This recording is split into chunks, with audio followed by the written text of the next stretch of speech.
ঢাকাইয়া মানুষ অথচ আমরা বাকরখানি খাবো না তা তো হয় না। ঢাকার মানুষের অনেক পছন্দের একটা খাবার হচ্ছে বাকরখানি।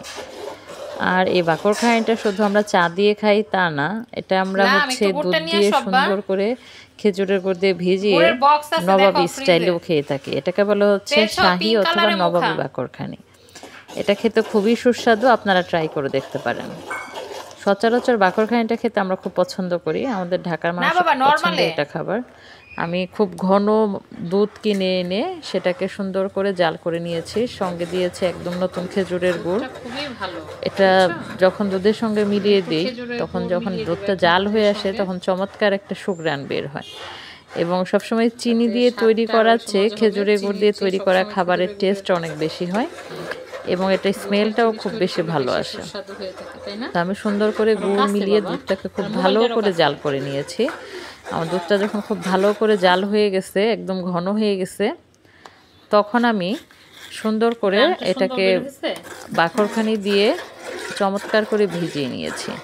দুধটা একটু নেড়ে নেড়ে হচ্ছে জাল করবেন, তাহলে পাতিলের তলায় কোনো অবস্থাতে লেগে যাবে না এবং হচ্ছে দুধটা বলক উঠে পড়ে যাওয়ারও সম্ভাবনা নেই, কারণ দুধটা যদি বলক উঠে সবসময় পড়ে যায় তাহলে তো খাবারের টেস্ট কমে গেল। এরপর হচ্ছে আমার বাকরখানিগুলোকে আমি একটা একটা করে দিয়ে দুধের মধ্যে সুন্দর করে ছেড়ে দিলাম এবং একটু ভালো করে দুধকে বাকরখানি সহ জাল করে নিব। আপনি এখানে একটা করে বাকরখানি দিবেন এবং হচ্ছে চামচ দিয়ে একটু ডোবানোর চেষ্টা করবেন, তাহলে দুধের পরিমাণটা বুঝতে পারবেন যে কী পরিমাণ দুধে কয়টা বাকরখানি দেওয়া যায়। এটা সম্পূর্ণ আপনার উপর নির্ভর করে। আমি 1 লিটার দুধ নিয়েছিলাম, 1 লিটার দুধের মধ্যে হচ্ছে আমি প্রায় 7 থেকে 8 পিস বাকরখানি আমি ভিজিয়েছিলাম। এবং বাকরখানি আপনি এটা ভেজানোর পর আপনি যদি গরম গরম খান এটা এক ধরনের টেস্ট পাবেন। আপনি যদি এটাকে ঠান্ডা করে খান, অর্থাৎ দুধটা যখন একটু ঠান্ডা হয়ে আসবে তখন একদম সম্পূর্ণ দুধের রসটা বাকরখানির ভিতর খুব ভালো করে পৌঁছে যাবে, তখন এটা স্বাদ হয়ে যায় প্রায় 3 থেকে 4 গুণ বেশি। গরমটার টেস্ট একরকম, আর যখন ঠান্ডা হয়ে আসে তখন এটার টেস্ট আরেক রকম। খেতে খুবই সুস্বাদু। আপনারা এটাকে সুন্দর করে একদিন রান্না করে দেখেন বাসায়। এটা মানে রান্না করতে খুব কম সময় লাগে। আর এটার জন্য হচ্ছে আপনি বাকরখানি, দুধ এবং খেজুরের গুড় কিংবা চিনি, এর বাইরে খুব অন্য কোনো উপাদান এটা দরকার হয় না। আপনাদের যদি কারো ইচ্ছা হয় আপনারা কাজু বাদামকে ছোট ছোট করে কেটে দিয়ে নিতে পারেন, তাতে আপনার ফ্লেভারটা আরও ভালো আসবে এবং খাবারের টেস্টও আরও অনেক বেশি আসবে। তো এই শাহী বাকরখানি অথবা নবাবী বাকরখানি যেটাই বলেন, আমরা ঢাকার মানুষ এটা খেতে অনেক বেশি পছন্দ করি। স্পেশালি আমাদের কাছে হচ্ছে আপনার বাকরখানির সঙ্গে চা, এটা অনেক বেশি মজার একটি খাবার।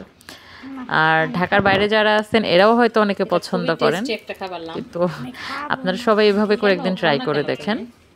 এটা খুবই মজার খাবার। আমি যখন ছোটো ছিলাম তখন আমার মা এটা তৈরি করতো।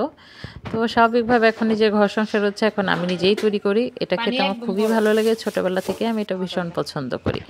আর আমি সবসময় একটা কথা আপনাদেরকে বলি, আমি কিন্তু আসলে মিষ্টি লাভার।